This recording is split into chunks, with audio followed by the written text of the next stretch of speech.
स्वागत है आपका ईटी नाउ स्वदेश पर। आप देख रहे हैं क्लोजिंग कॉल्स। मैं हूं अशेषा अद्वर्यु और हमारे नोएडा स्टूडियो से हमारे साथ अब अभिषेक भी जुड़ चुके हैं। सबसे पहले बता देते हैं अगले 1 घंटे में कौन से सेगमेंट्स होंगे जो आपको देखने को मिलेंगे। सबसे पहले 2:35 पर हम आपके लिए लेकर आएंगे क्लोजिंग कॉल्स। उसके बाद 2:40 पर ऑप्शंस के चैंपियंस। मार्केट एट 3 हम आपके लिए लेकर आएंगे 3 बजे। 3:15 पर BTST और STBT ट्रेड्स और उसी के साथ 3:20 पर हम आपके लिए लेकर आएंगे वो कौन से ट्रिगर्स होंगे जो कल के ट्रेडिंग सेशन के लिए जहां पर हमें नज़र रखनी चाहिए। सबसे पहले नज़र डालते हैं बाजार की 5 बड़ी बातों पर। बाजार में तीसरे दिन लगातार गिरावट दिखी है। आज के ट्रेडिंग सेशन में निफ्टी 24,800 के नीचे फिसलता हुआ। बैंक निफ्टी की बात करें तो यहाँ पर भी गिरावट दिखी है। 550 अंकों की गिरावट बैंक निफ्टी इंडेक्स पर दिखी है। मिड कैप इंडेक्स में 1000 अंकों की गिरावट है। निफ्टी मिड कैप इंडेक्स में भी भारी गिरावट। तो across the board broader market indexes में भी गिरावट है। ऑटो शेयरों में बिकवाली है। बजाज ऑटो 11% लुढ़का। वही आईटी शेयरों की बात करें तो यहाँ पर थोड़ी सी तेजी दिखी है। आईटी छोड़ सभी इंडस्ट्रीज लाल निशान में कारोबार कर रहे हैं। इनफैक्ट निफ्टी आईटी इंडेक्स 1.5% ऊपर और निफ्टी के टॉप गेनर्स की बात करें तो उसमें भी आईटी स्टॉक्स शामिल है। टेक महिंद्रा 2.5% की तेजी के साथ निफ्टी के टॉप गेनर्स में शामिल। इसी के साथ इन्फोसिस 2 से 2.5% की तेजी यहाँ पर भी दिखी है। याद रखिए इन्फोसिस के नतीजे आ जाएंगे जिस पर सबकी नजर रहेगी। L&T, पावर ग्रिड, SBI जैसे कुछ स्टॉक्स हैं जो निफ्टी के टॉप गेनर्स में शामिल है। लेकिन अभिषेक सबसे पहले मार्केट सेटअप पर नजर डालते हैं। नतीजों का सीजन शुरू हो चुका है और कई सारे कमजोर नतीजे निकले हैं। 2 दिन पहले रिलायंस इंडस्ट्रीज के नतीजे कमजोर थे। रिटेल पर इम्पैक्ट दिखा। आज नेस्ले के नतीजे आए। कल बजाज ऑटो की कमेंट्री जो डिमांड एनवायरनमेंट को लेकर आई वो भी काफ़ी कॉशियस थी और एक्सपर्ट्स की माने तो सेकंड क्वार्टर के नतीजे कमज़ोर ही रह सकते हैं। इसी के साथ प्राइमरी मार्केट में भी एक्शन है। Hyundai का IPO अब 2 गुना भर चुका है। तो कई सारे मूविंग फैक्टर्स हैं जिसके चलते मार्केट पर इम्पैक्ट दिखाया है आज।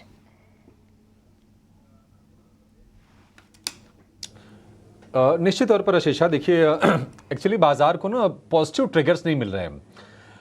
एक्चुअली बाजार चल भी बहुत गया था। वैल्यूएशंस हाई हैं अगर हम चाइना से तुलना करें इमर्जिंग मार्केट में। तो ये कुछ रीजंस ज़रूर हैं और जो भी अब नेगेटिव खबरें आ रही हैं बाजार को ज़्यादा वो इम्पैक्ट कर रही हैं। अब बजाज ऑटो के नतीजों में ऐसा कुछ ख़राब नहीं था। मतलब ठीक है उन्होंने पहले से गाइडेंस दिया हुआ था कि मतलब इंडस्ट्री का जो गाइडेंस था कि 5 से 8% की ग्रोथ होगी। उन्होंने कहा नहीं ठीक है लोअर एंड पर 5% की ग्रोथ होगी। लेकिन स्टॉक को कितना धोया लोगों ने?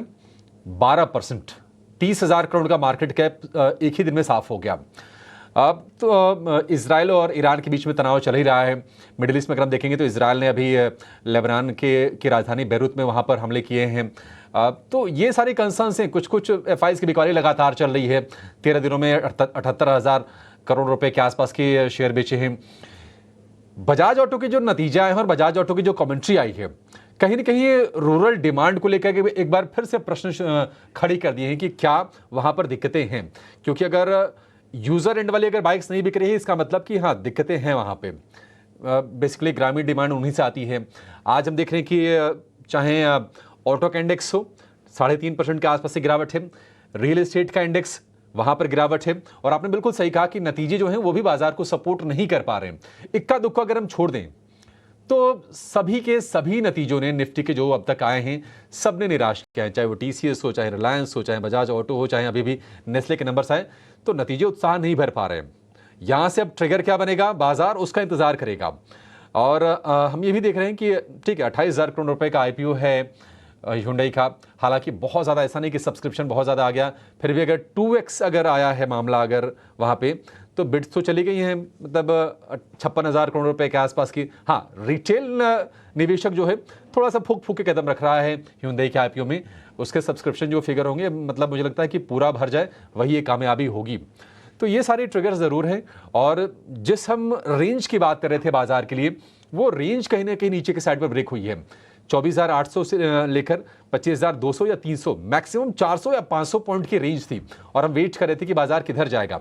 लेकिन आज 8 अक्टूबर के बाद पहली बार निफ्टी ने 800 का अपना जो आंकड़ा है उसको तोड़ा है, 24,760 के आसपास ट्रेड हो रहा है, 200 अंकों की भारी भरकम गिरावट है। तीसरे सत्र की कमजोरी है, लेकिन थोड़े से इंडिकेशंस यहाँ से वीक लग रहे हैं। मतलब क्यों चलेगा बाजार, सवाल ये है। आपके वैल्यूएशंस ठीक नहीं है, आपके नतीजे अच्छे नहीं आ रहे हैं, आपके यहाँ रेट कट नहीं आया है, चाइना वाली प्रॉब्लम है, मिडिल ईस्ट की दिक्कतें हैं, तो मल्टीपल रीजंस हैं। और वैल्यूएशन वाली चीज़ तो ऑलरेडी थी ही, तो इसके चलते आज हम देख रहे हैं कि गिरावट हो रही है। निफ्टी बैंक भी करीब करीब 550 अंक नीचे है। और एडवांस डिक्लाइन रेशियो की अगर हम बात करें तो वो है, एडवांसेस के नंबर हैं एनएसई पर 600 शेयर ऊपर हैं, लेकिन उसके मुकाबले 1950 शेयर कमजोरी वाले कारोबार कर रहे हैं। एक खेमा है जहां से आज बाजार को थोड़ा सा सपोर्ट मिल रहा है, और वो है आईटी का। टेक महिंद्रा, इन्फोसिस और विप्रो, ये कुछ शेयर्स हैं। टीसीएस में भी हल्की सी तेजी है, ये सपोर्ट देने का काम कर रहे हैं। आरआईएल में भी हल्की सी हम तेजी देख रहे हैं, लेकिन ओवरऑल मूड खराब किया है रियल एस्टेट ने और ऑटो ने।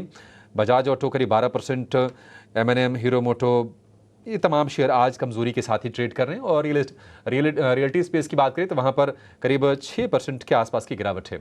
तो बाजार में अच्छी खबरों का अभाव है, वैल्यूएशंस हाई हैं, और कहीं ना कहीं एक फ्रेश ट्रिगर चाहिए चलने के लिए, कोई एक तगड़ा वाला ट्रिगर चाहिए। इसके चलते हम देख रहे हैं कि बाजार पर आज प्रेशर का माहौल बना हुआ है। हमारे दो एक्सपर्ट हमारे साथ जुड़ गए हैं। अक्षय भागवत हमारे साथ हैं जेम फाइनेंशियल से, और इसके अलावा राजेश भोसले भी हमारे साथ जुड़ गए हैं। अक्षय जी और राजेश जी, आप दोनों का बहुत शुक्रिया, स्वागत है टी9 स्वदेश पर। अक्षय जी, शुरुआत आपसे करना चाहेंगे। निफ्टी में भी क्या करें? हम बात कर रहे थे कि बाय ऑन डिप्स, क्या ये डिप बाय करने लायक है, या फिर आपको लगता है कि नहीं, स्ट्रक्चर थोड़ा ज्यादा ही वीक हो गया है और अब कॉशियस होने का समय है खरीदारी करने के बजाय? तो गुड आफ्टरनून अभिषेक जी। तो कॉशियस स्टांस तो गए 8-10 दिन से ही है, बस बाजार एक रेंज के दायरे में सीमित था। आज आपको मोमेंटम वीकली एक्सपायरी के दिन मिला है, और जिस स्तर पे अभी बाजार ट्रेड हो रहा है बहुत ही एक अहम स्तर है 24,650 से 24,700, क्योंकि पॉसिबली अगर ये ब्रेक करेगा तो बहुत ही एक बड़ा बेरिश हेड एंड शोल्डर का पॉसिबल फॉर्मेशन हो सकता है। अभी तक हुआ नहीं है पर उसके आसपास आ रहा है। अगर डेटा पॉइंट्स भी देखें तो एफआईआई की कंटिन्यूस बिकवाली है मेरे हिसाब से। कैश मार्केट में 65,000 करोड़ के ऊपर अक्टूबर मंथ में, और इंडेक्स फ्यूचर में करीबन 33,000 करोड़ के ऊपर, और ऊपर से आपका इंडिया विक्स भी आज बॉटम से करीबन 2-3% उछला है। तो कुल मिला के डेटा पॉइंट्स नेगेटिव है। प्राइस 6-7 दिन के कंसोलिडेशन के बाद एक बेरिश कंटिन्यूएशन पैटर्न दिखा रहा है। तो जब तक कम से कम 25,100 के ऊपर अभी सस्टेन ना हो, कोई बाय करने की सलाह नहीं है। स्टॉक स्पेसिफिक कॉशन एडवाइस करूंगा। 24,700 650 एक बहुत ही अहम स्तर है, इसको आपको रिस्पेक्ट देना है। अगर ये लेवल कल छूता है, वहां पे एक रिव्यू किया जाएगा कि एक बेरिश पैटर्न कंफर्म करता है कि नहीं। तो कॉशन एडवाइस करूंगा। स्टॉप लॉसेस रखना बहुत जरूरी है, क्योंकि ये मार्केट ब्रेड्थ काफी खराब होते जा रहा है दिन ब दिन, और निफ्टी होल्ड कहीं ना कहीं कोई ना कोई निफ्टी का स्टॉक आके उसको बचा रहा है। तो नेगेटिव आउटलुक शॉर्ट टर्म के लिए मेंटेन करूंगा मैं, उसके चलते कॉशन एडवाइस करूंगा। अक्षय जी, तो क्या खरीदारी नहीं करनी है निफ्टी में अभी? क्या इस लेवल पर कोई ट्रेड नहीं लेना है?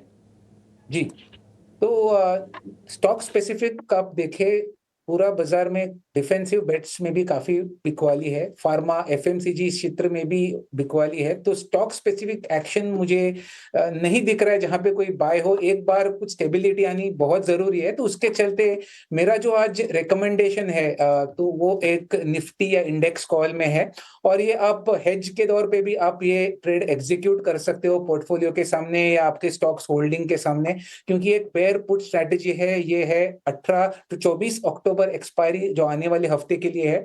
यहाँ राय रहेगी कि आपको 24,800 का पुट ऑप्शंस में खरीदना है, और इसके सामने आपको 24,500 का पुट बेचना है। तो कुल मिला के मेरे हिसाब से 70-80 पॉइंट का पर लॉट पे आपका इसमें आउटफ्लो होगा। एक फिक्स्ड लॉस स्ट्रेटेजी है, और अगर 24,500 तक आने वाले हफ्ते में मार्केट हिट करेगा तो आपको पर लॉट मुनाफा बन सकता है 3,000 रुपए का, और ये स्ट्रेटेजी में रिस्क आपका बनेगा 1,500 रुपए का। ठीक है, तो ये इंडेक्स पर आपके लिए स्ट्रेटजी हो गई। निफ्टी की 24,800 वाली पुट 129 रुपये पर खरीदना है, और 24,500 की पुट बेचनी है 50 रुपये पर। इसकी कॉस्टिंग है। मुनाफा 3,000 और नुकसान होगा यहाँ पर 1,500 का। इस स्ट्रेटजी में निफ्टी को लेकर यह स्ट्रेटजी है। लेकिन चलिए ये समझ लेते हैं कि अगर इंडेक्स को अगर आपको छोड़ना है, स्टॉक्स में जाना है, तो स्टॉक्स में मौके कहां पर बन रहे हैं, लेकर आएंगे क्लोजिंग ट्रेड्स।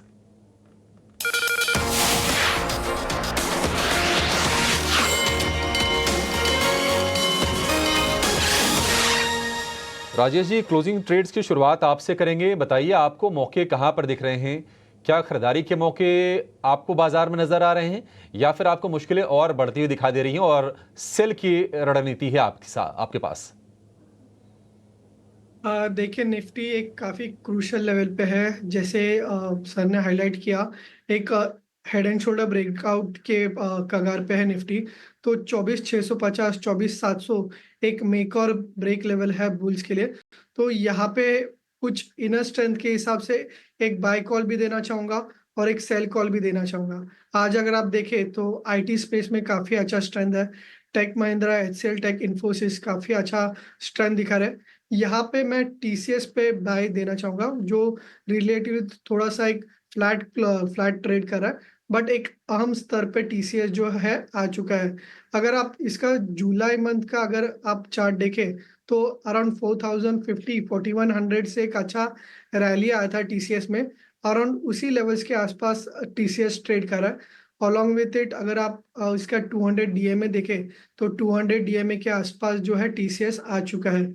कैंडलस्टिक एनालिसिस जब हम करते हैं तो टीसीएस में एक बुलिश फॉर्मेशन आज हमें देखने को मिल रहा है, जिसका नाम है मॉर्निंग स्टार पैटर्न। तो इसे कंसिडर करते हुए एक अच्छा रिस्क रिवॉर्ड को ध्यान में रखते हुए टीसीएस यहाँ पे बाय कर सकते हैं। 3970 का यहाँ पे स्टॉप लॉस होगा एंड हाई साइड में जो इसका इमीडिएट रेजिस्टेंस है वो है 4300 पे। जैसे मैंने कहा, एक बाय और एक सेल की रणनीति होगी। सेल में मैं एक हैवी वेट मेटल काउंटर पे सेल देना चाहूँगा। अगर आप देखें metal index, Nifty metal index, तो निफ्टी मेटल इंडेक्स में एक lower top lower bottom formation हमें देखने को मिला है और निफ्टी मेटल जो है 50 डीएमए के नीचे ट्रेड कर रहा है। जो जितने भी हैवी वेट मेटल स्टॉक्स है उनमें आज थोड़ा सा वीकनेस है। टाटा स्टील में भी अगर आप देखें तो सितंबर एंड में काफ़ी अच्छी रैली हमें देखने को मिली थी, बट वो रैली पूरी फिजल आउट हो चुकी है एंड अलॉन्ग विद दैट एक ट्रेंड लाइन ब्रेकआउट और जो इसके की सपोर्ट है एवरेज, तो उनके नीचे भी ये स्लिप हो चुका है। तो टाटा स्टील मैं एक्सपेक्ट कर रहा हूँ आने वाले सेशंस में फर्दर वीकनेस देखने को मिल सकता है। 146 के डाउनसाइड आप एक्सपेक्ट कर सकते हैं एज लॉन्ग ये आज का हाई क्रॉस नहीं करता जो है 156 लेवल्स का। बिल्कुल, तो मेटल सेक्टर से टाटा स्टील पर बिकवाली की राय है, जहां पर डाउन ट्रेंड कंटिन्यू होता हुआ नजर आ सकता है। 146 रुपीज़ प्रति शेयर का लक्ष्य। और इसके अलावा आईटी सेक्टर में आज तेजी दिखी है, उसी सेक्टर से टीसीएस पर खरीदारी की राय, 4300 रुपये प्रति शेयर का लक्ष्य। इस बीच हमारे साथ वृद्धि इन्वेस्टमेंट के विवेक कारवा भी जुड़ चुके हैं। शुक्रिया हमारे साथ जुड़ने के लिए। विवेक, आपसे पूछना चाहूंगी, अभिषेक अभी अभी बता रहे थे कि बाजार में तीसरे दिन लगातार गिरावट दिखी है और कोई पॉजिटिव ट्रिगर्स नहीं है जिसके चलते बाजार में मोमेंटम दिखाई दे सकता है। आईपीओ तो 2 गुना बढ़ चुका है, लेकिन नतीजों की बात करें तो अब तक जितने भी नतीजे आए वो काफी कमजोर रहे। आपका क्या मानना है, कौन से पॉजिटिव ट्रिगर्स हम अगले 2-3 महीने में देख सकते हैं जिसके चलते बाजार में फिर से एक बार मोमेंटम दिखाई देगा? गुड आफ्टरनून और सभी पैनलिस्ट को गुड आफ्टरनून। तो देखिए, ये ऑन एक्सपेक्टेड लाइंस था और इनफैक्ट मैं कई दफा बोल रहा था कि वैल्यूएशन बाजार में थोड़ा अनकंफर्टिंग लेवल्स पे है और इसके लिए छोटा मोटा अगर करेक्शन देखने को मिलता तो अच्छी बात होगी। मुझे नहीं लगता है कि करेक्शन बहुत ज्यादा डीप यहाँ से देखने को मिलेगा। अगर जो हम लोग करीबन 26,000 के ऊपर गए थे टच करके, अगर 23,800 और 24,000 के अंदर निफ्टी अगर रहता है तो वो एक रिट्रेसमेंट समझ लीजिए आप, करेक्शन मत मानिए इसको। मुझे लग रहा है कि आगे चल के जो ये रिजल्ट्स आ रहे हैं, ये एक्सपेक्टेड था, ये वाला क्वार्टर म्यूटेड रहेगा करके ओवरऑल बाजार को मालूम था और इसके कारण आपको बहुत बड़ा पैनिक नहीं देखने को मिल रहा है, एक स्मॉल करेक्शन है। अब आगे चल के मुझे लगता है कि जो यूएस इलेक्शन है वो एक बहुत बड़ा ट्रिगर होगा। तो यूएस इलेक्शन के बाद हो सकता है कि इंटरेस्ट रेट दोनों में और कटौती आए और आरबीआई भी थोड़ा सा रेट कट करने को मतलब आगे बढ़े। तो अगर वैसा होता तो वो एक बहुत बड़ा पॉजिटिव होगा बाजार के लिए। और इमीडिएट ट्रिगर्स तो ऐसा कुछ है नहीं, और जो अभी रिजल्ट सीजन चल रहा है बस इसको देखना पड़ेगा कि अगर 5 या 7% तक अगर अर्निंग्स डाउन होता है तो कोई इश्यू नहीं है। लेकिन अगर 15-20 होगा तो दिक्कतें जरूर है बाजार। बिल्कुल विवेक, तो अगर किसी को लमसम इन्वेस्टमेंट करना हो तो आपकी क्या राय होगी? अभी स्टैगर्ड वे में इन्वेस्ट करना शुरू कर दे या शायद 23,800 तक के लेवल्स दिखाई दे सकते हैं? और इसी के साथ ये भी बताएं कि कौन से सेक्टर्स आपको लगता है अगले 1 से 2 साल में आउट परफॉर्म कर सकते हैं? महीने भर पहले हमने क्या किया था कि ज्यादातर फंड्स में जो स्मॉल कैप और मिड कैप फंड्स थे वहां से हमने शिफ्ट करके लिक्विड फंड्स में ट्रांसफर करके उनको अब हम लोग कर रहे हैं ऑलमोस्ट एक एसआईपी के रूप में समझ लीजिए। 6 महीने से लेके 1 साल का एसआईपी हमने वापस चालू किया है बाजार में। तो इससे क्या होगा कि एक वॉलेटिलिटी भी आपकी आयन डाउन हो जाएगी और जो निवेशकों का है वो बेनिफिट मिलेगा। मैं सबसे ज्यादा बुलिश आज के दिन हूँ बैंकिंग एंड फाइनेंशियल सर्विसेज में, क्योंकि मुझे लगता है कि वो एक ऐसा सेक्टर है जहाँ पे अभी तक रैली पूरी देखने को नहीं मिली है और बहुत हद तक मेरे हिसाब से फार्मा और रियलिटी और आईटी ये सारे के सारे सेक्टर्स अच्छे कर सकते हैं। अगर ट्रम्प जीतते हैं अगले महीने तो मुझे लगता है कि आईटी सेक्टर भी अच्छा परफॉर्म कर सकता है और आज इनफैक्ट उसी का एक झलक देख रहे हैं हम लोग। तो मैं रिपीट करता हूँ, बैंकिंग एंड फाइनेंशियल सर्विसेज मेरा टॉप प्रेफरेंस रहेगा और उसके बाद में फार्मा सेक्टर और फिर रियलिटी और आईटी। तो बैंकिंग और फाइनेंशियल सर्विसेज इस सेक्टर पर आपका टॉप बेट रहेगा। इसी के साथ फार्मा, आईटी और रियल एस्टेट स्टॉक्स भी अच्छा परफॉर्म कर सकते हैं। इस बीच रियल एस्टेट स्टॉक्स पर ही नज़र डाल लेते हैं। निफ्टी रियल्टी इंडेक्स में आज भारी गिरावट दिखी है। 3.5% की गिरावट के साथ रियल्टी इंडेक्स सबसे बड़ा सेक्टोरल लूजर तो है ही। इसी के साथ 2 स्टॉक्स पर नज़र डालते हैं। ओबेरॉय रियल्टी 6 से 6.25% की गिरावट यहाँ पर है और गोदरेज प्रॉपर्टीज भी 4.5% नीचे है। अक्षय, क्या राय रहेगी रियल एस्टेट इंडेक्स पर? क्या ये कमजोरी कंटिन्यू होती हुई नजर आ सकती है? इसी के साथ ओबेरॉय रियल्टी और गोदरेज प्रॉपर्टीज, इन दोनों स्टॉक्स पर भी अपनी राय दीजिए।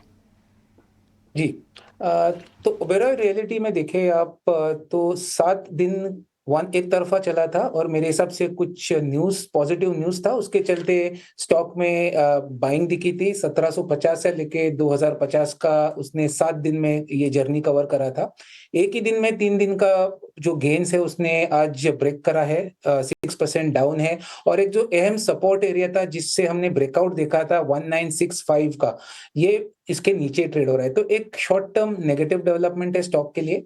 उसके चलते वापस जो बाइंग की पोजीशन है मेरे हिसाब से काफी बिकवाली या प्रॉफिट बुकिंग या लाइटन हो रहे हैं, उसके चलते आपको स्टॉक 1800 या 1820 तक जल्दी दिख सकता है। तो शॉर्ट टर्म एक नेगेटिव आउटलुक रहेगा। राय रहेगी कि जिनके पास है एक बार शॉर्ट टर्म का व्यू रखते हो आप तो अपना मुनाफा बांध ले। गोदरेज प्रॉपर्टीज की अगर बात करें तो गोदरेज प्रॉपर्टीज में एक साइडवेज कंसोलिडेशन पैटर्न है।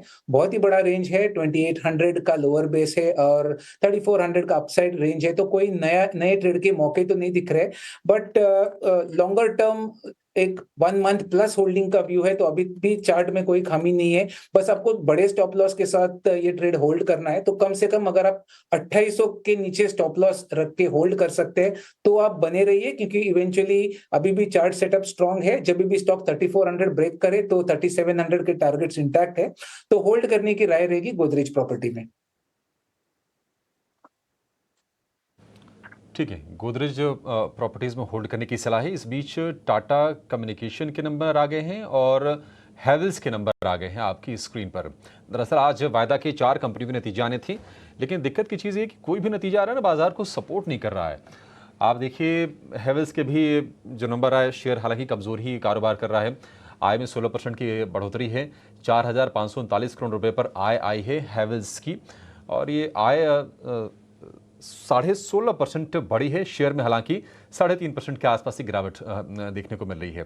टाटा कम्युनिकेशन के नंबर भी देखेंगे, हालांकि हैवेल्स के अगर आप मुनाफे की ओर देखें तो मुनाफे में भी करीब 7.5% के आसपास की बढ़ोतरी है, लेकिन नतीजे आने के बाद शेयर में कमजोरी बढ़ रही है। यहाँ से 1858 रुपये पर फिलहाल शेयर ये ट्रेड कर रहा है।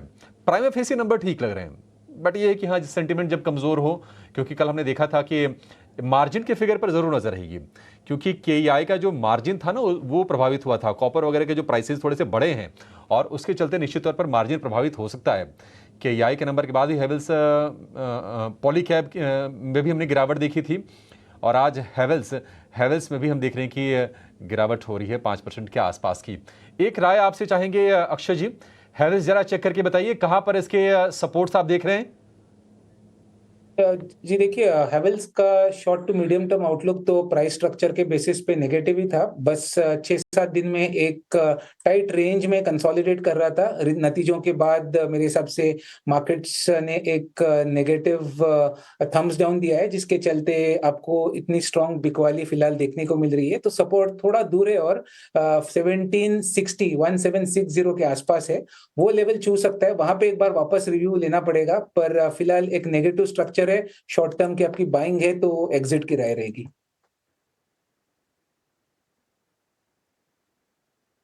ये तो एग्जिट की राय रहेगी हैवेल्स को लेकर। एक और शेयर हम देख रहे थे कि थोड़ी रिकवरी दिखा रहा था, लेकिन फिर से लौट के घूम फिर के उसी लेवल पर आ गया 250 के आसपास। वो है BHEL का। हमने ये आई थिंक ये दूसरी या तीसरी बार हम देख रहे हैं कि जब 250 के आसपास ये शेयर आ गया है।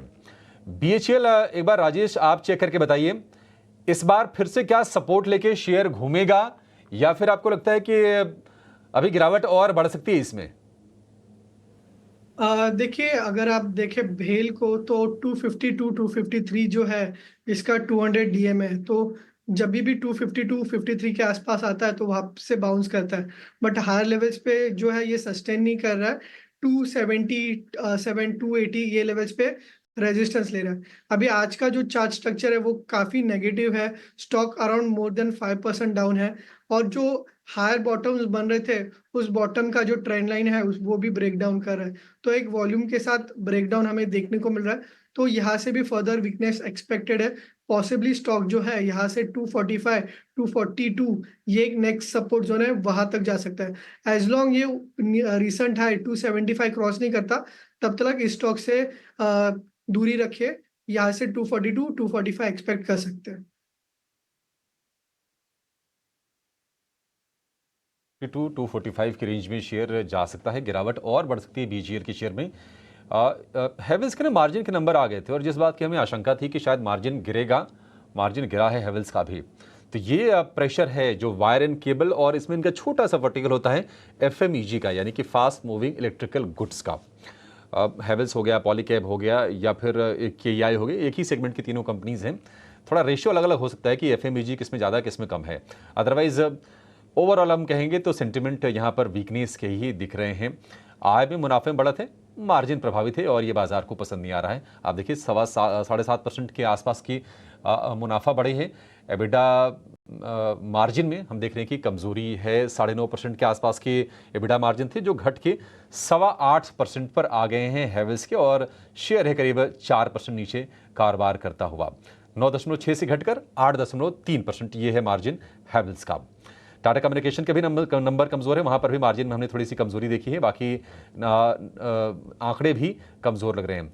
टाटा कम्युनिकेशन पर भी एक व्यू लेंगे, आय बढ़ी है 2.5% के आसपास, लेकिन शेयर जितना हैवेल्स कमज़ोर है उतना टाटा कम्युनिकेशन भी कमज़ोर है। क्या करना चाहिए टाटा कम्युनिकेशन में, एक छोटे से ब्रेक के बाद जानेंगे।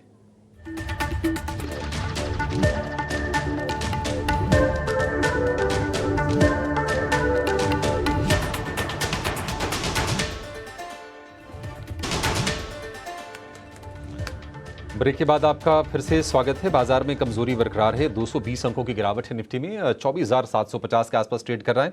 निफ्टी बैंक की जो गिरावट है वो है 525 अंकों की, और जो मंदी वाले जो शेयर हैं, कमजोरी वाले शेयर, उनकी तादाद 3 गुना है तेजी वाले शेयरों के मुकाबले। नतीजों के चलते कोई सपोर्ट नहीं है, बल्कि मूड और ज़्यादा खराब हो रहा है। और आज के सत्र में पूरे बाजार का हम कहें कि मूड को थोड़ा सा कमज़ोर करने का काम किया है। बजाज ऑटो के शेयर ने अब 12.5% की गिरावट हो रही है। तो बजाज ऑटो में बिकवाली की आंधी है, और बजाज ऑटो के अलावा TVS मोटर, हीरो मोटो या फिर आयशर, ये तमाम शेयर टूट रहे हैं। रीज़न क्या है, एक बार जरा इसको विस्तार से समझ लेते हैं। हमारी सहयोगी सृष्टि शर्मा जुड़ गई हैं। सृष्टि, मैनेजमेंट की कमेंट्री तो आ गई थी कि त्योहारों पर बिक्री कमज़ोर रही है। आप बताइए कि और क्या क्या रीजंस रहे हैं बजाज ऑटो की इस गिरावट के पीछे। तो देखिए सबसे बड़ा रीज़न तो यही है कि मैनेजमेंट की कमेंट्री जो फेस्टिव सीजन सेल्स को लेकर आई है वो उत्साहजनक नहीं है, क्योंकि आप देखें तो पूरे त्योहारी सीजन से सबसे ज़्यादा उम्मीदें टू व्हीलर काउंटर से ही लगाई जा रही थी और पूरे साल की बिक्री में 20% से भी ज़्यादा जो हिस्सा होता है वो ये सिर्फ 40 दिन का पीरियड ही होता है। आमतौर पे कंपनीज जो हैं ढेर सारी इन्वेंट्रीज लगाती हैं, साथ ही साथ काफ़ी उत्साह रहता है डीलरशिप पे, और कंपनी का कहना है कि जहाँ पे वो 5 से 8% की ग्रोथ की उम्मीद कर रहे थे उसको अब वो टेपर डाउन करके 3 से 5% की ग्रोथ देख सकते हैं। और अभी तक अगर वो फेस्टिव सीजन पीरियड को कंपेयर करें तो मात्र 1 से 2% की ही बढ़त देखने को मिली है। तो सबसे बड़ा डैम्पनर तो ये है। दूसरा कारण है वैल्यूएशन का कंफर्ट नहीं होना, क्योंकि आप देखेंगे कई सारे ब्रोकरेजेस ने जो है अपनी रेटिंग भी डाउनग्रेड की है। हालांकि लक्ष्य प्राइस थोड़े से बढ़ाए ज़रूर हैं, पर उनका कहना है कि जिस तरीके का रनअप हमने बजाज ऑटो में देखा है, अब जाके वैल्यूएशंस जो हैं वो आने वाली ग्रोथ को इतना सपोर्ट शायद ना करें। और इसके साथ ही साथ उन्होंने रेटिंग भी घटाई है और ये भी कहना है कि जहाँ पे 26 के मल्टीपल पे ये स्टॉक 1 ईयर फॉरवर्ड के पीई पे ट्रेड करता था, अगर 5 ईयर एवरेज का देखें तो कुछ 16 के आसपास था, तो वो जस्टिफाई नहीं हो रहे हैं गिवन द फैक्ट कि आपकी जो फेस्टिव सीजन सेल्स है और डोमेस्टिक बिक्री जहाँ पे आप डबल डिजिट वॉल्यूम ग्रोथ देख रहे थे वहाँ पे एक थोड़ा सा हिट ज़रूर है। कॉन कॉल में कंपनी ने ये भी कहा कि आप देखिए ना जिस तरीके से टू व्हीलर कंपनीज डिस्काउंट दे रही हैं, कहीं ना कहीं आपको अंदेशा हो जाएगा कि इन्वेंट्री का बिल्डअप किस तरीके से है, साथ ही साथ किस तरीके से हमें सेल्स को पुश करना पड़ रहा है। तो ये सभी फैक्टर्स हैं जिसकी वजह से बजाज ऑटो में आज भारी गिरावट है। ना ही से बजाज ऑटो आप देखिए उनका ये भी कहना था कि एंट्री लेवल सेगमेंट में कमज़ोरी है, हालांकि जो प्रीमियम सेगमेंट है वहाँ पे कमज़ोरी नहीं है। तो इसी के तौर पे आप हीरो मोटोकॉर्प जो कि एंट्री लेवल सेगमेंट में काफ़ी दबदबा है उनका, और साथ ही टीवीएस मोटर्स इनमें भी भारी गिरावट है। और इसके बजाय अगर आप आयशर मोटर्स देखेंगे तो वहाँ पे इतनी गिरावट नहीं दिखेगी।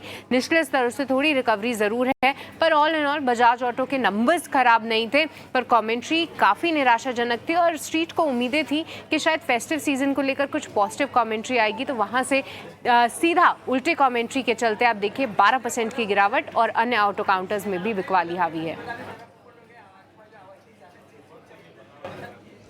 12% गिरावट। सृष्टि, एक चीज़ और बताइए, आपके बगल में जो बाइक खड़ी है ये यूजर एंड वाली है या प्रीमियम बाइक है? कौन सी बाइक है ये?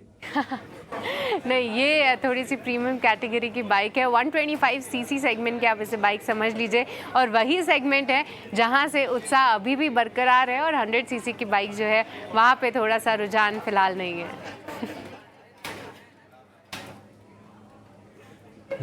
ठीक है, तो ये दिक्कतें हैं बजाज ऑटो में। शेयर चला हुआ बहुत ज़्यादा था, मतलब साल भर में डबल से भी ज़्यादा हो गया था बजाज ऑटो जैसा शेयर। ऐसा नहीं कि छोटे भाव का शेयर है, छोटे मार्केट कैप वाली कंपनी नहीं, बड़ी कंपनी है, 3 लाख करोड़ का मार्केट कैप है।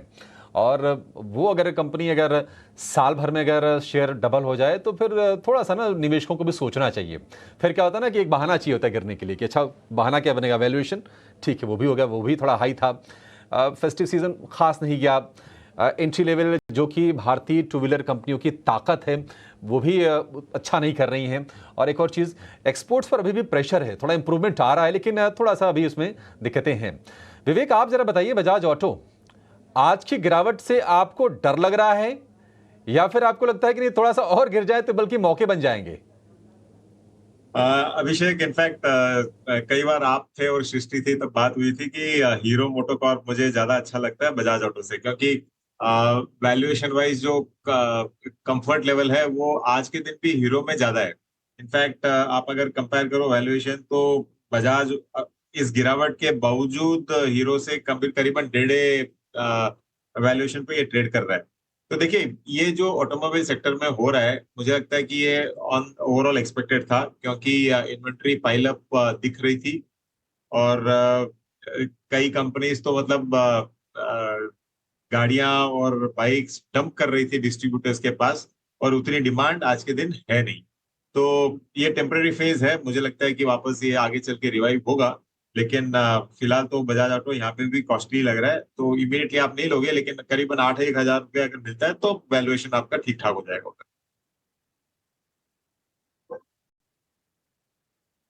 ठीक है, वैल्यूएशन वाला फैक्टर लग रहा है विवेक जी को भी। और निश्चित तौर पर देखिए, आंकड़े झूठ नहीं बोलते हैं, आंकड़े कह रहे हैं कि हाँ बजाज ऑटो से सस्ता है हीरो मोटो का शेयर। थोड़ा कम चला भी है, इसलिए आज जो गिरावट है ना हीरो मोटो में, आज मतलब होने तो ये चाहिए था कि अच्छा उसी तर्ज पे बाकी शेयर भी गिरे, लेकिन बाकी नहीं गिरे। मार्केट तो सभी के लिए एक ही है। तो 3% नीचे हीरो मोटो है। और अगर हम बात करें टीवीएस मोटर की, तो वहाँ पर हम देख रहे हैं कि लोअर लेवल से थोड़ी थोड़ी सी रिकवरी भी आई है। इस वक्त अगर हम टीवीएस मोटर के शेयर को देखेंगे तो जो कमज़ोरी है वो 3.5% की है, करीब करीब गिर गया थे 5-5.5% के आसपास की, थोड़ी थोड़ी सी रिकवरी टीवीएस मोटर में लोअर लेवल से आई है। एक और शेयर जिसके बारे में व्यू जानना चाहेंगे अक्षय जी आपसे, वो है गेल का शेयर। आज इसकी तगड़ी पिटाई हो रही है। गेल में क्या नया शॉर्ट करना है क्या? 222 रुपए के आसपास का भाव है और डे लो पर ट्रेड कर रहा है। जी, तो अगर आप ट्रेडिंग के मौके या एसटीबीटी के मौके देख रहे हैं तो बिल्कुल आप गेल में शॉर्ट पोजीशंस कल के लिए बना सकते हैं, क्योंकि अगर आप देखें तो 6-7 दिन का रिकवरी था, पर रिकवरी में कोई भी वॉल्यूम बेस्ड बाइंग नहीं देखने को मिली, या जो भी मोमेंटम था पकड़ में नहीं आया स्टॉक में। तो 230 पे कहीं ना कहीं इसको रिजेक्शन मिल रहा है, और उसके बाद आज स्टॉक ने एक ब्रेकडाउन वापस करा है, और मोस्ट प्रोबेबली जो रिसेंट स्विंग लो था स्टॉक का जो 221 था वो टेस्ट करके ब्रेक करने की कोशिश करेगा। तो मेरे हिसाब से अगर आप शॉर्ट कर रहे हो तो थोड़े बड़े टारगेट से शॉर्ट कीजिए। 212 से 215 ये आपका टारगेट जोन रहेगा, और आज का हाई पॉइंट करीबन 230 आपका स्टॉप लॉस रहेगा।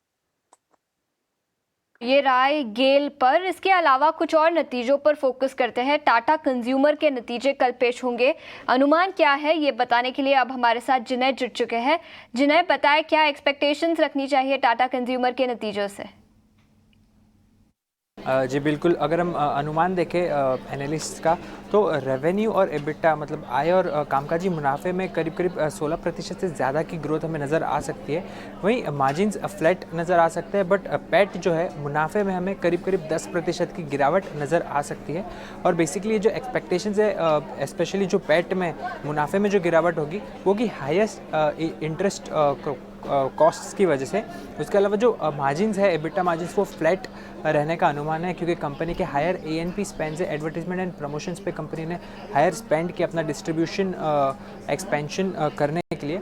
उसी के साथ कंपनी के 3 कंपनीज जो कि नरिश, संपन्न और सोलफुल, ये ब्रांड से स्ट्रॉन्ग ग्रोथ का अनुमान लगाया जा रहा है। वहीं जो सॉल्ट बिजनेस है वहाँ से हमें strong set of study set of numbers देखने मिल सकते हैं। उसके अलावा डोमेस्टिक टी बिज़नेस की बात करें तो वहाँ पे मार्जिनल पिकअप हमें देखने मिल सकता है। वहीं इंटरनेशनल टी में soft growth year on year basis पे नज़र आ सकती है।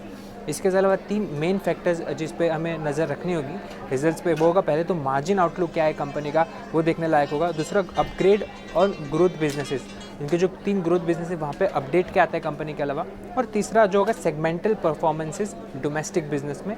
तो ये 3 होंगे की फैक्टर्स टू वॉच आउट। बिल्कुल, तो टाटा कंज्यूमर के नतीजे कल आएंगे, लेकिन स्टॉक की बात करें तो स्टॉक आज 2.5% की गिरावट के साथ कारोबार कर रहा है। और इसी के साथ एफएमसीजी सेक्टर के कुछ और स्टॉक्स पर भी नज़र डाल लेते हैं। कई स्टॉक्स पर दबाव दिखा है। कोलगेट की बात करें तो 3.5% नीचे। इसी के साथ वरुण बेवरेजेस और नेस्ले के तो नतीजे आए थे जो भी काफ़ी कमज़ोर थे। वरुण बेवरेजेस, यूनाइटेड ब्रूअरीज, सभी स्टॉक्स में 2.5 से 3.5% की गिरावट आज दिखी है। अक्षय, क्या राय होगी टाटा कंज्यूमर पर नतीजों के पहले, और इसके अलावा कोलगेट और वरुण बेवरेजेस, इन दोनों स्टॉक्स पर भी अपनी राय दीजिए। में ओवरऑल सभी सेक्टर में बिकवाली है। कोई भी सेक्टर डिफेंसिव हो या हाई बीटा वाला हो, कोई भी सेक्टर होल्ड नहीं कर पा रहा है, उस तरीके का प्रेशर है। और अगर मैं टाटा कंज्यूमर की बात करूं तो स्टॉक का ओवरऑल टेक्निकल सेटअप तो वीक ही था। बस 6-7 दिन का एक टाइट रेंज का कंसोलिडेशन का आज ब्रेकडाउन हुआ है, जो एक फर्दर नेगेटिव डेवलपमेंट है। ये कंटिन्यूएशन आपको 1050 या 1060 तक डाउनसाइड टारगेट की एक्सपेक्टेशन दे रहा है। तो नेगेटिव स्ट्रक्चर होने के चलते अगर आप शॉर्ट टर्म ट्रेडिंग के मौके ढूंढ रहे हो तो ये स्टॉक शॉर्ट भी कर सकते हैं विद स्टॉप लॉस ऑफ 1116। और अगर सपोर्ट ढूंढ रहे हो तो 104050 है, वहां पे एक बार सपोर्ट पे स्टॉक को रिव्यू करना पड़ेगा। दूसरा, आप स्टॉक का नाम दोहरा सकते हैं? वरुण बेवरेजेस। जी, तो वरुण बेवरेजेस अभी अगर आप देखें तो अभी आज नेगेटिव है 2-3.5%, बट ब्रॉडली एक सपोर्ट जोन पे है, क्योंकि स्टॉक ने कुछ दिन पहले बहुत ही एक तगड़ी रिकवरी दी थी 540 से लेके 600 तक। तो अभी भी प्राइस स्ट्रक्चर यहाँ पे स्ट्रांग है। शॉर्ट टर्म में एक सपोर्ट जोन है 580, इसको आपको बारीकी से फॉलो करना है। तो स्ट्रिक्ट स्टॉप लॉस आपको 570 पे रखना है, जिनके बाय पोजीशंस है। स्टॉक अगर रिकवर करेगा तो 620 और 640 तक चल सकता है। जिनको नई खरीदारी करनी है, थोड़ा सा मोमेंटम आने दे स्टॉक में, तो कंडीशनल बाय रखूंगा। 600 के ऊपर क्रॉस करने दे, क्योंकि मार्केट का ओवरऑल डायरेक्शन थोड़ा नेगेटिव है, उसके चलते कंडीशनल बाय है। तो होल्ड करने की राय है फिलहाल वरुण बेवरेजेस में, स्टॉप लॉस 580 के साथ। कई सारे गिरावट वाले स्टॉक्स की तो बात कर ली, उन स्टॉक्स पर नजर डालते हैं जहां पर आज तेजी दिखी है बाजार में गिरावट के बावजूद। और उसमें से मेटल सेक्टर से एक स्टॉक है नैल्को, नेशनल एल्यूमिनियम। करीब 4.5% की तेजी यहां पर दिखी है। याद रखें, एल्कोआ कॉरपोरेशन जो दुनिया की टॉप 10 एल्यूमिनियम प्रोड्यूसिंग कंपनीज में से एक है, उसके नतीजे आए जो काफ़ी अच्छे रहे। एल्यूमिना प्राइसेस बढ़े हैं, जिसके चलते उसके नतीजे अच्छे थे और उसका रब ऑफ इम्पैक्ट नैल्को पर भी दिखा है। याद रखें, नैल्को के 30% रेवेन्यूज एल्यूमिना से आते हैं, जिसके चलते 4.5% की तेजी यहां पर दिखी है। इस पर भी एक राय ले लेते हैं। इसके अलावा जिंदल स्टेनलेस, यहां पर भी 0.3% की तेजी आज दिखी है। याद रखें, जिंदल स्टेनलेस के नतीजे कल आएंगे और क्वार्टर ऑन क्वार्टर बेसिस पर यहां से भी muted set of numbers he expected है। राजेश, क्या राय होगी इन दोनों स्टॉक्स पर, नैल्को और जिंदल स्टेनलेस? डेफिनेटली नाल्को का चार्ट देखे तो काफ़ी अच्छा स्ट्रेंथ दिखा रहा है। Higher top higher bottom formation में अभी भी इंटैक्ट है।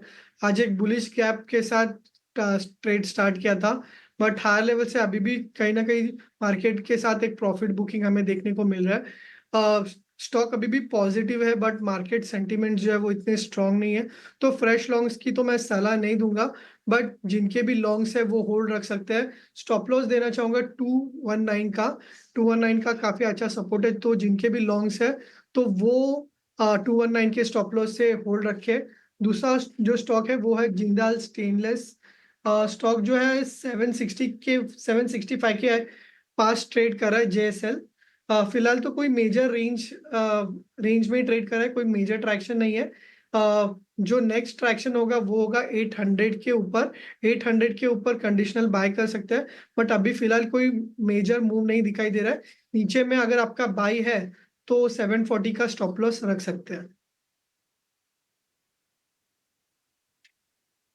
ठीक है, 740 का स्टॉप लॉस होगा जिंदल स्टेनलेस के लिए। बहुत चुनिंदा शेयर है आज, मतलब अभी थोड़ी देर में आपके सामने कुछ शेयर्स रख के आपका हम कॉन्फिडेंस बढ़ाने की कोशिश करेंगे।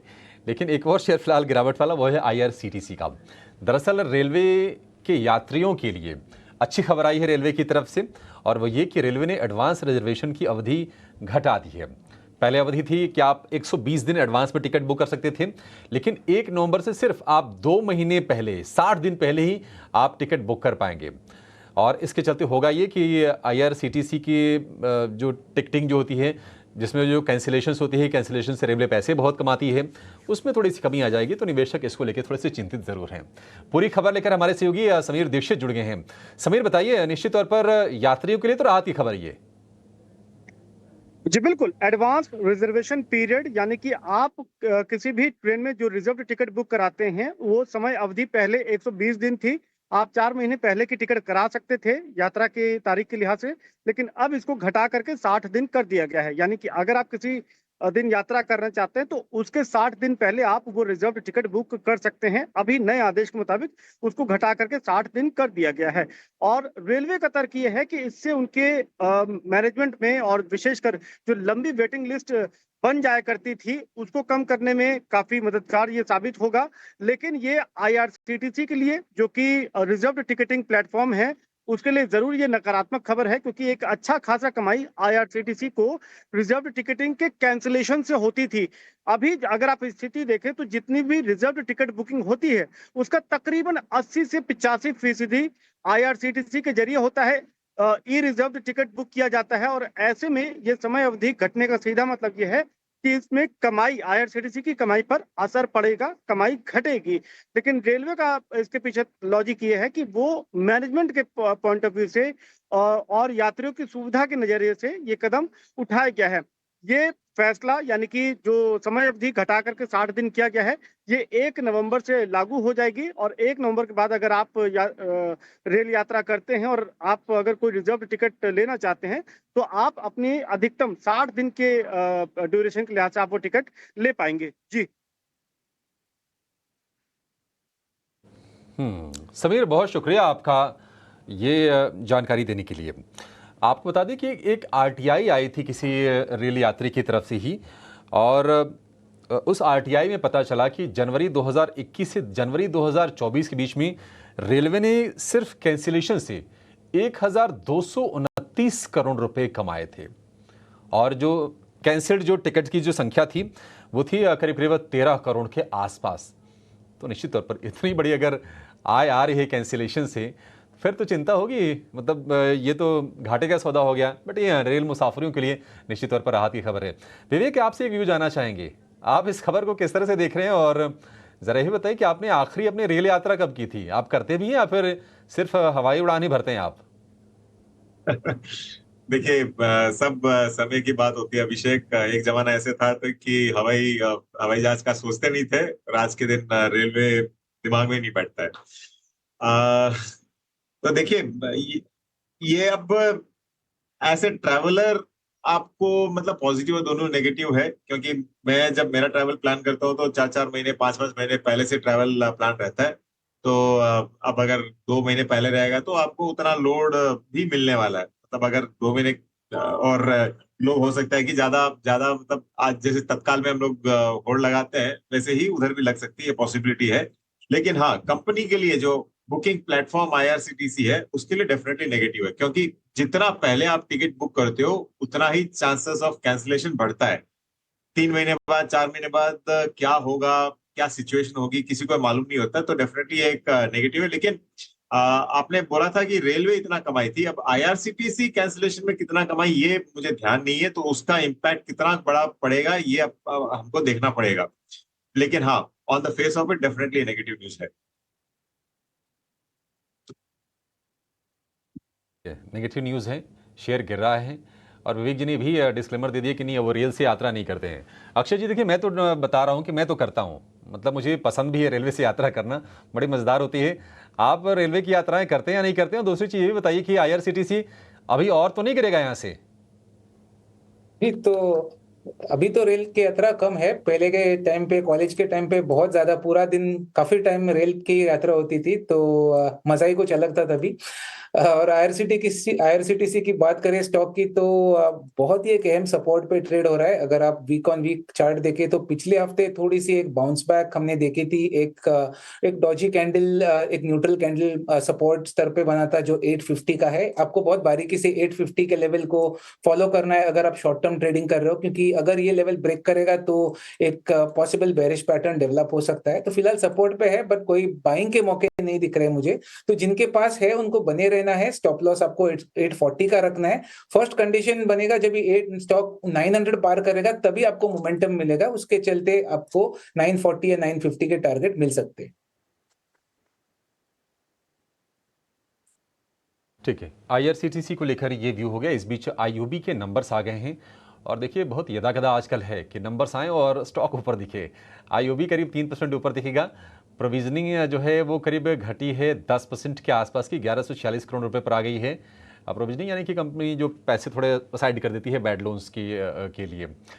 ग्रॉस एनपीए वहाँ पर भी कमी आई है, 2.89% से घटकर 2.72% पर आ गई है, और नेट एनपीए घट के आ गई है आधे % के भी नीचे। तो हर पैरामीटर पर नतीजे आईओबी के ठीक दिख रहे हैं। बट ये कि हाँ, वेटेज वाला बैंक नहीं है तो फिर क्या ही करना। 55 रुपये के आसपास का शेयर है आईओबी। एक इस पर व्यू लेंगे, लेकिन विवेक जी, आपको पहले हम शुक्रिया करना चाहेंगे। थैंक यू सो मच आज समय देने के लिए और हमारे साथ जुड़ने के लिए। एक छोटे से ब्रेक के बाद आईओबी पर व्यू लेंगे, और राजेश जी और अक्षय जी हमारे साथ हैं। उनसे ये समझना चाहेंगे कि बीटीएसटी या फिर एसटीबीटी करके आपके लिए बाजार में मौके कहाँ पर बन रहे हैं, आप कहीं जाएगा नहीं।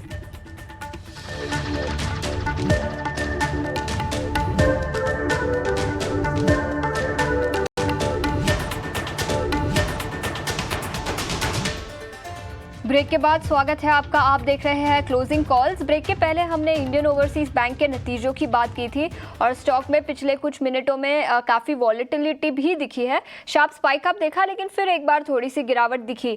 नतीजों पर फिर एक बार नज़र डाल लेते हैं। प्रॉफिट में 24% का ग्रोथ दिखा है सालाना आधार पर। एसेट क्वालिटी की बात करें तो इम्प्रूवमेंट दिखी है क्वार्टर ऑन क्वार्टर बेसिस पर, और प्री प्रोविजनिंग ऑपरेटिंग प्रॉफिट में भी करीब 27% का ग्रोथ दिखा है सालाना आधार पर। तो नतीजे तो काफ़ी अच्छे हैं। स्टॉक में भी करीब 2.5% की तेज़ी अब दिखी है। राजेश, क्या राय होगी इंडियन ओवरसीज बैंक पर नतीजों के बाद? देखिए, इंडियन ओवरसीज बैंक जो है अपना मार्च का जो स्विंग लो है एग्जैक्टली वहीं पे ट्रेड कर रहा है एंड वहां से स्टॉक जो है एक स्ट्रेंथ बता रहा है। यहाँ पे बाई की तो सलाह नहीं होगी क्योंकि ओवरहेड रेजिस्टेंस है स्टॉक के लिए 200 DMA as well as 89 EMA है। बट जिनके भी लॉन्ग्स है वो होल्ड रख सकते हैं। स्टॉक के लिए एक अच्छा सपोर्ट बन रहा है 53 के आसपास। बाउंस में आता है, बाउंस में करीबन 59-60 का अगर लेवल्स मिलता है एक दो सेशंस में तो वहाँ पे बुक करने की सलाह होगी। राय इंडियन ओवरसीज बैंक पर। इसके अलावा SBI स्टॉक पर भी नज़र डाल लेते हैं। बैंकिंग शेयरों में गिने चुने नाम ही है जो हरे निशान में कारोबार कर रहे हैं और SBI उनमें से एक है। करीब 0.5% से ज़्यादा की तेज़ी यहाँ पर दिखी है। अक्षय, क्या राय होगी स्टेट बैंक ऑफ इंडिया पर? जी, आज पूरे मार्केट में आप देखें तो कहीं ना कहीं मार्केट को सेव किया सुबह रिलायंस और स्टेट बैंक ऑफ इंडिया और इन्फोसिस ने। तो स्टेट बैंक ऑफ इंडिया अगर आप देखें तो एक काफी लंबा रिजेक्शन था स्टॉक में 800-805 के आसपास। वो ब्रेक करा था आज ओपनिंग में।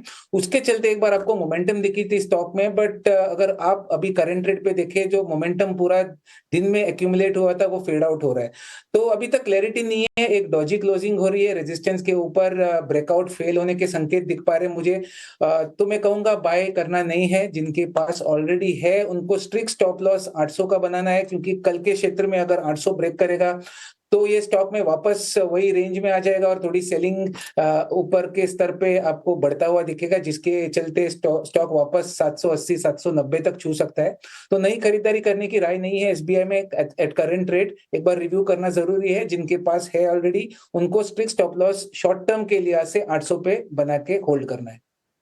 कुल तो 800 रुपये प्रति शेयर पर आपको स्टॉप लॉस बनाना चाहिए अगर आपके पास ऑलरेडी पोजीशंस है तो, लेकिन नई पोजीशंस लेने की सलाह नहीं रहेगी।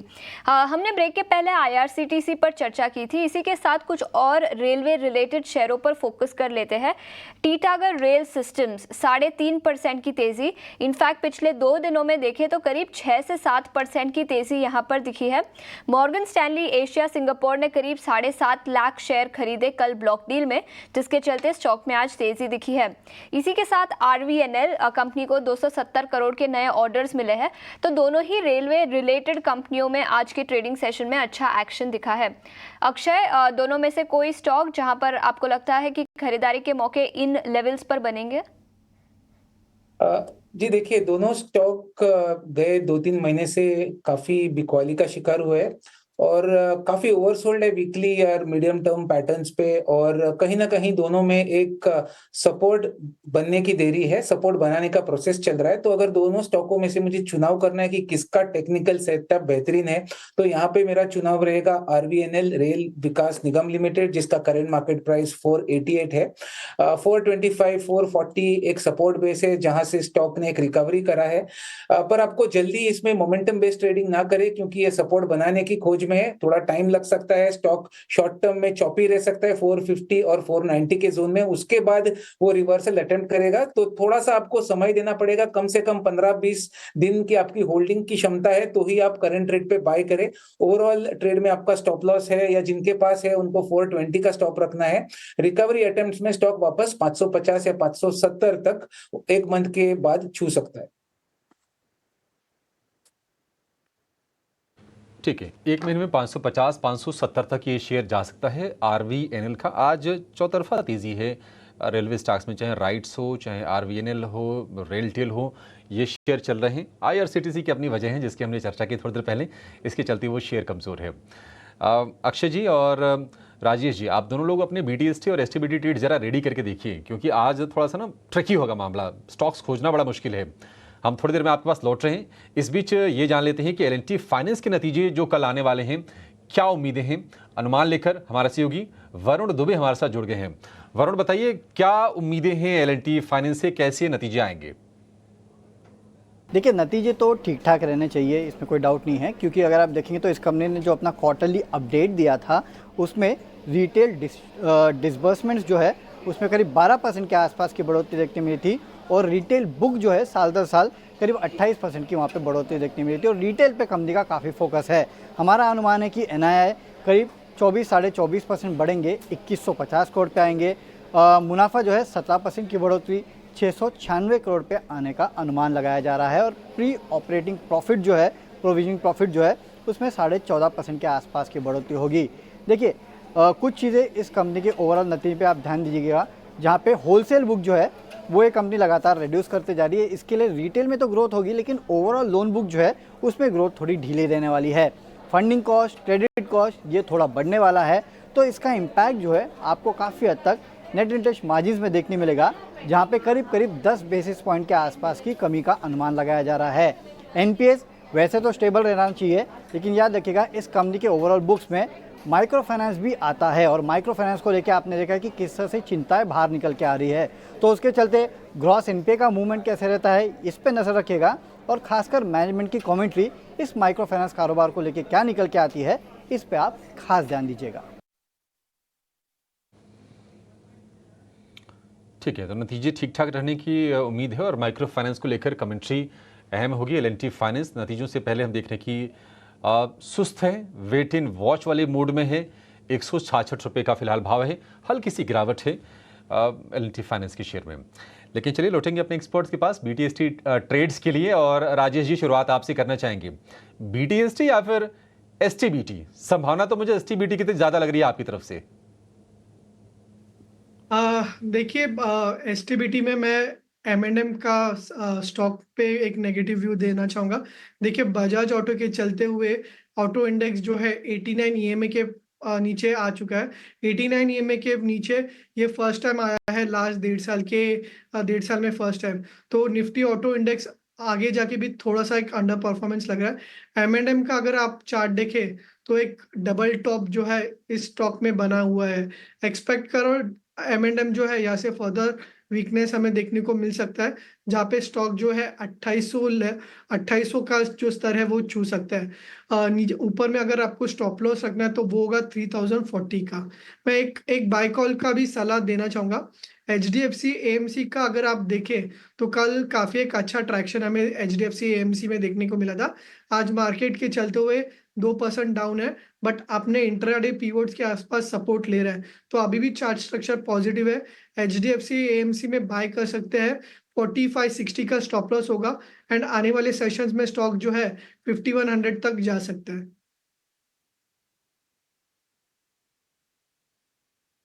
HDFC AMC में खरीदारी करने की सलाह है राजेश जी की तरफ से। 4560 का स्टॉप लॉस, 5100 का टारगेट आपके लिए बनेगा। ये हो गया बाय के लिए शेयर। और अगर हम बिकवाली की बात करें तो M&M में इनको लगता है कि स्ट्रक्चर और वीक होगा और आप शॉर्ट करके यहाँ पर पैसे बना सकते हैं। 3040 के स्टॉप लॉस के साथ M&M को शॉर्ट करना है। महिंद्रा एंड महिंद्रा को 2800 के टारगेट के लिए। M&M का भी चार्ट लेकर आइए स्क्रीन पर, फिर चीज़ें क्लियर हो जाएंगी। इस वक्त हम देख रहे हैं कि 2 से 2.5% के आसपास की कमजोरी के साथ ये शेयर ट्रेड कर रहा है। तो HDFC AMC बाय है, M&M सेल है, 3-3.25% कमजोर है। 2800 यानी कि यहाँ से और 150 रुपये गिर सकता है। 150-160 रुपये की इसमें रिवॉर्ड है। रिस्क जो है वो है करीब 80 रुपये के आसपास की। ये 2 शेयर हो गए। अक्षय जी फटाफट आप बता दीजिए, आप BTST करेंगे या फिर STBT? जी, तो STBT करना पसंद करूंगा। जैसे शो के बिगनिंग में मैंने कोई आज स्टॉक कॉल रेकमेंड नहीं करा है, तो अभी शॉर्ट करना है आपको, STBT करना है तो LIC हाउसिंग फाइनेंस लिमिटेड होगा, जिसका करंट मार्केट प्राइस 611 है। तो फ्यूचर्स में शॉर्ट कीजिए। करीबन मेरा एक्सपेक्टेशन है कि एक बेरिश पैटर्न है, हल्का सा रिकवरी किया था, डेड कैट बाउंस था, वापस नेगेटिव कंटिन्यूएशन हो रहा है ट्रेंड का, जिसके चलते स्टॉक 590 या 595 तक लोअर लेवल्स पे छू सकता है। स्टॉप लॉस आपका बनेगा 622 का।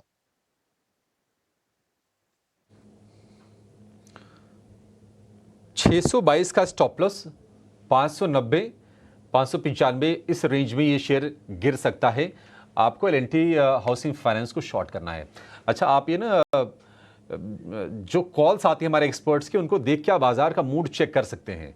ज़्यादातर कॉल आ रही है बिकवाली की, यानी कि बाजार का मूड ख़राब है और आज की क्लोजिंग भी काफ़ी ज़्यादा वीक होने जा रही है। मतलब लास्ट आवर के ट्रेड में ना कोई रिकवरी अटेम्प्ट हुई ही नहीं बाजार में। 225 अंक नीचे हमने घंटे भर पहले शो की शुरुआत की थी और उससे उतनी ही गिरावट पर अभी भी है। 24,750 का निफ्टी है और निफ्टी बैंक की बात करें तो 550 अंकों की गिरावट, 51,300 के नीचे निफ्टी बैंक की क्लोजिंग होने जा रही है। तो आज एक वीक सत्र रहा है और वीकनेस आई है ऑटोज़ के चलते, और दूसरा जो सेगमेंट रहा वो रहा रियल एस्टेट का, और कंजम्पशन शेयर में भी थोड़ा सा मूड ख़राब करने का काम किया। अगर आप देखेंगे तो नेस्ले कंजम्पशन कंपनी 3.5% नतीजों के बाद ही गिरा है। टाइटन में करीब 2.5% के आसपास की नरमी रही है। क्रूड गर्म हुआ तो BPCL का शेयर भी करीब 2-2.5% गिर गया। और बजाज ऑटो की जो गिरावट रही है ना, दिन के निचले स्तर पर जाकर बंद हो रहा है ये शेयर, 13% की गिरावट। और आज मार्केट कैप का जो इरोजन है वो है करीब 35,000 करोड़ रुपए के आसपास का।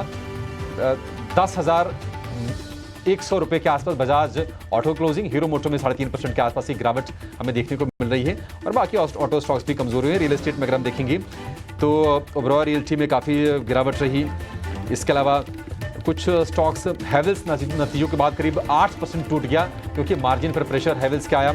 और इसके अलावा बॉश, रियल एस्टेट में गोदरेज प्रॉपर्टीज़, नतीजा है टाटा कम्युनिकेशन भी टूटा।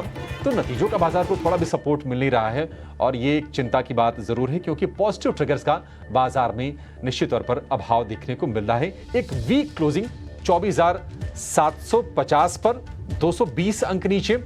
Mid cap index, small cap index, वहां से भी हमने कमजोरी देखी और एडवांस डिक्लाइन रेशियो आज बाजार के कॉन्फिडेंस को शेक करने का काम करेंगे क्योंकि हर एक बढ़ने वाले शेयर के मुकाबले 3 से ज्यादा गिरने वाले शेयर बाजार में आपको दिखेंगे।